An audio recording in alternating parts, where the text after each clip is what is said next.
తెచ్చిపట్టుకో. అమ్మో, ఎన్ని కట్టలు ఎక్కడ కొట్టేశావు? ఇది కొబ్బరికాయల్లో కొట్టేసిన కట్ట, ఇది బెల్లం కట్ట, ఇది ధాన్యం కట్ట, ఇది చేపల చెరువు కట్ట, ఇది కోళ్ల ఫారంల కట్ట, ఇది మా చెల్లి బీరువాలోంచి కొట్టేసిన కట్ట. నువ్వెంత దొంగ నా మొగుడివిరా, నా మొగుడా.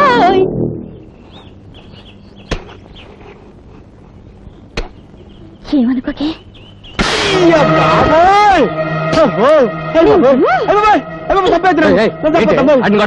కొట్టాలా నరికి పోగలెట్టాలా? ఇంటికి పెద్ద పాలేరు వాడి మీద వేసేసుకుంటాం, ఊళ్ళు పొగరెక్కిందేంటి? ఎంత మాట అన్నారండి. మీ కష్ట సుఖాల్లో పాలు పంచుకునే మీ భార్యకి, మీ లాభ నష్టాలు లెక్కలు చూసే మీ అర్ధాంగికి ఒక పాలు తప్పు చేస్తే కొట్టే హక్కు లేదా? ఏం తప్పు చేశాడు? బెల్లం బట్టికి నిప్పంటుకుని 2 లక్షలు నష్టం వచ్చిందంటే వీడు అజాగ్రత్త వల్లే కదా. బెల్లం బట్టికి నిప్పంటుకుందా? ఎప్పుడురా? నాకు తెలియదు నాయను. నేను బెల్లం అనే మాట అంటేనే భూతార్థం తీస్తారు తండ్రి. వడగాలు వచ్చి వరి కుప్పలు కొట్టిపోయాట, 1.5 లక్షల లాసు. వడగాలు వచ్చిందా? ఏరా? నేను చెప్పను బాబోయ్, నేను వడంటేనే పెడర్థం తీసి తంతారు తండ్రి. చెరువులో కొబ్బరి బండాలు రాలి చేపలు చచ్చిపోయాట, 1 లక్ష రూపాయలు నష్టం. చెరువులో బండాలు రాలాయా? ఎప్పుడురా? అయ్యి బాబోయ్, అయ్యి బాబోయ్, ఓరి దేవుడోయ్, నేను బోండం అన్నా బండబూత అయిపోద్దండి. సమాధానం చెప్పడానికి వీలు లేని ప్రశ్నలు వేస్తున్నారేంటి అబ్బాయి గారు? హే భగవాన్, నాకు ఇలాంటి పరీక్ష పెట్టాడు తండ్రి. నేను చెప్పేది అబద్ధం అయితే ఇదిగో ఇక్కడ రాసుని చూడండి. ఎవరు రాశారు ఇది? గుమస్తా గారు.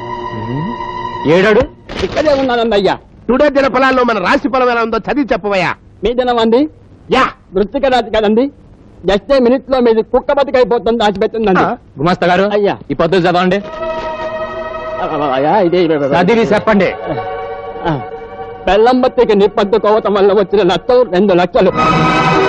పథకాల వల్ల వరి కుప్పలు కొట్టుకుపోగా వచ్చిన నష్టం 1.5 లక్షలు. అదే కళ్ళద్దాలు లేకుండా చదివితే అర్థాలు మారిపోతాయి. ఇదే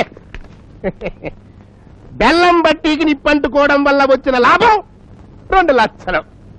వడగాలి వలన కుప్పలు కొట్టుకుపోవడం వల్ల వచ్చిన లాభం 1.5 లక్షలు. నిప్పంటుకుని వడగాలొస్తే లాభం వచ్చిందా? యా, చూడు మావా, నా ఆవిడ నాకు చదివి చెప్పింది, అందులో నట్టనే రాసిందంట. అబ్బా, అంటే వాళ్ళది కాన్వెంట్ చదువులు కదా, లాభాల్ని నష్టాలను చదువుతారనుకుంటా. నువ్వు కొంచెం మూస్తే మంచిదనుకుంటా. ఆ, ఏంటి గుమస్తా గారు, ఏంటో తప్పుడు లెక్కలో? అయ్యా, అదే ఓపిగా అయ్యా వీళ్ళు ఇలా చెప్పరుగానే ఆ గన్నట్టు. అయ్యా కన్న ఇప్పుడు అది అవసరమా? కాల్చండి అయ్యా, ముందు గుండెలోకి వెళ్తే నిజం నోట్లోంచి వచ్చారు. చెప్పకండి అయ్యా, పిల్లలాగా ఉంది. మీ మామయ్య గారు నన్ను పెట్టి నా చేతి దగ్గర ఇచ్చారు. పెన్నింటి అసలు లెక్కడతావరా? రామ, మీ ఇంటికి 36 వాసాలు ఉన్నాయని నేను ఎప్పుడు కౌంట్ చేయలేదు అల్లుడు. Mother promise. నోర్మై, మర్యాదగా కొట్టేసి నువ్వు ఎక్కడ దాసో చెప్పు, లేకపోతే కాల్చి పారేస్తా. వద్దల్లుడు, మేనమావని చంపితే పాప చుట్టుకుంటుంది. ఏంటి చుట్టుకునేది? చుట్ట కౌసుండి కృష్ణుడు చంపితే ఏం చుట్టుకుంది? మీరు మేటనొక్కేయండి, ఒక్కరికి కక్కేస్తాడు. కక్కడానికి నా దగ్గర ఏం లేదు అల్లుడు. తిన్నదంతా మీ మేనత్త జబ్బుకే జీర్ణం అయిపోయింది, పైసా కూడా లేదు. Father promise. అమ్మో, పాము పాము పాము పెద్ద పామురా. అవునండి, నేను కూడా చూశాను. ఏదేటెళ్ళింది? మీ మామయ్య గదిలోకి వెళ్ళి మీ అత్తయ్య పరుపులో దూరింది. కట్టల పామురా, కట్టల పాము. కట్టపోవే కదండి, అది ఈ మధ్య ఇంట్లో తెగ తిరిగేస్తుందండి. నేను పట్టేస్తారు కదండి. నాగరాజ నాగరాజ. అమ్మో నా పరుపు, నా పరుపు, అమ్మో నా పరుపు, నా పరుపు. మీరు చూసింది అందులో దూరిన కట్ట పావునా బావగారు? చంపేసరిపోండి, అది మా పెంపుడు స్నేకు. ఏంటే పవన్ పెంచుకున్నారా? పావును పూజిస్తే పిల్లలు పుడతారన్నారు. రోజు పావుల కోసం పుట్టల చుట్టూ ఎక్కడ తిరగలవని పర్మనెంట్ గా ఈ పావును తెచ్చుకుని పెంచుకుంటున్నామన్నమాట. అవును నాయనా, పెంపుడు పావు పూజ చేయగానే పాలు తాగి ఈ పరుపులో పడుకుంటుంది. అయితే ఒకసారి పిలువు చూద్దాం. సారీ, ఇప్పుడు అది రెస్ట్ తీసుకునే టైము రాదు. ఈ అవ్వారం ఏదో అడ్డుకోలుగా కనిపిస్తుంది. ఈ పరుపు సార్ దులుపు. దులుపుమంటారా? దులుపుతా. అక్కర్లేదు, మా పరువు తీసించాలు. మా పరుపు కూడా ఎక్కర్లేదు. మా పరువు పోయిన చోట మా పరుపు మేము చచ్చే ఉన్నాం. పద. నిజంగా అందులో పావుంటే దున్నపోతులా మీరు ఎగిరి పడ్డప్పుడే చచ్చుంటుంది. అవును నిజమే, రే తులపరా. అలాగేనండి, తప్పకుండా.